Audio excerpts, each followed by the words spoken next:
We have now come to our 11th visit, where I shall present creative vision, the success principle which is responsible for the building of all of our plans, aims, and purposes. It has been said that the imagination is the workshop wherein we fashion the purposes of our brain and the ideals of our soul. I do not know of a better definition of imagination than this. There are two forms of imagination. First, there is synthetic imagination, which consists of organizing and putting together of recognized ideas, concepts, and facts arranged in a new combination. Very seldom does anyone create an idea or anything else absolutely new. Nearly everything known to civilization is but a combination of something that is old.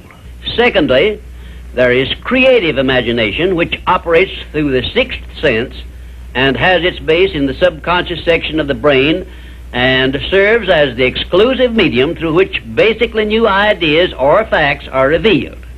Let me give you some examples of synthetic imagination in action. 1. Edison's invention of the incandescent electric lamp was the creation of synthetic imagination because it was created by bringing together in a new combination two old and well-known principles. 2. Clarence Saunders's idea on which the Piggly Wiggly store system was based was the result of synthetic imagination, because he merely borrowed the self-help cafeteria plan and introduced it into the grocery store business. But despite the simplicity of the plan, it is said to have yielded its organizer $4 million during the first 4 years after it was put to work. 3. Henry Ford's first automobile was created through synthetic imagination by the simple procedure of bringing together the well-known method of transportation, the horse and buggy, and the steam-propelled thrashing machine.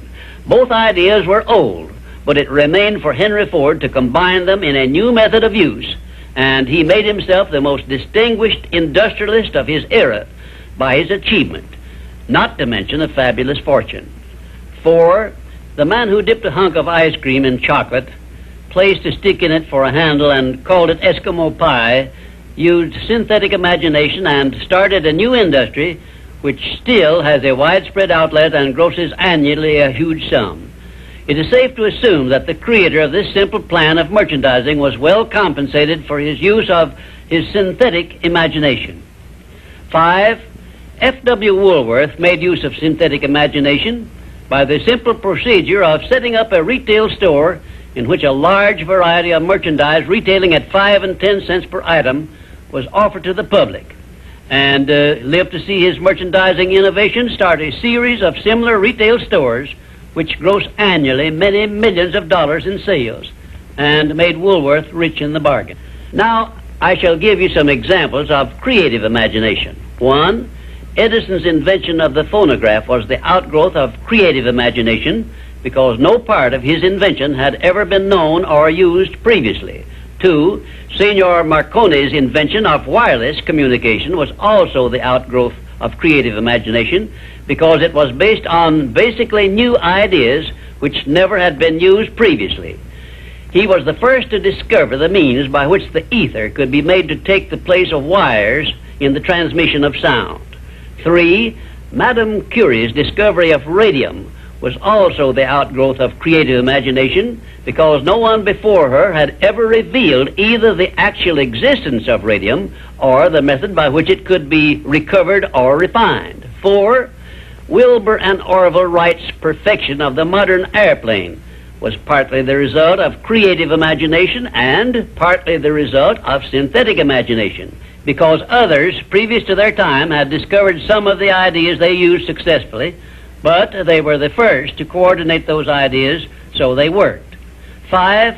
Robert G. Letourneau made effective use of creative imagination by building heavy dirt-removing machinery which involved ideas never before used, although he was practically unskilled in engineering and had very little schooling of any kind. I worked with Mr. Letourneau for a year and a half, during which I saw him in action many times when he was drawing entirely upon the faculty of creative imagination and receiving his ideas from sources outside of his own immediate education or knowledge. And right here, in case you have not already recognized the fact, I am bringing you very near the point where people sometimes tune in on their creative imagination and come up with ideas which benefit great numbers of people and make themselves popular and rich. I am going to give you these suggestions solely as inspiration intended to introduce you to your faculty of creative imagination. All the good ideas have been used up, did I hear you say? Quite to the contrary, the best ideas are yet to be revealed and put into service of mankind. There are no more opportunities to become rich, did I hear you say? If you will give me an acceptable plan for influencing married people to adopt and use the mastermind principle in their domestic relations, you may benefit many billions of people in homes where harmony does not now prevail, and to make for yourself a reputation worthy of a king's ransom.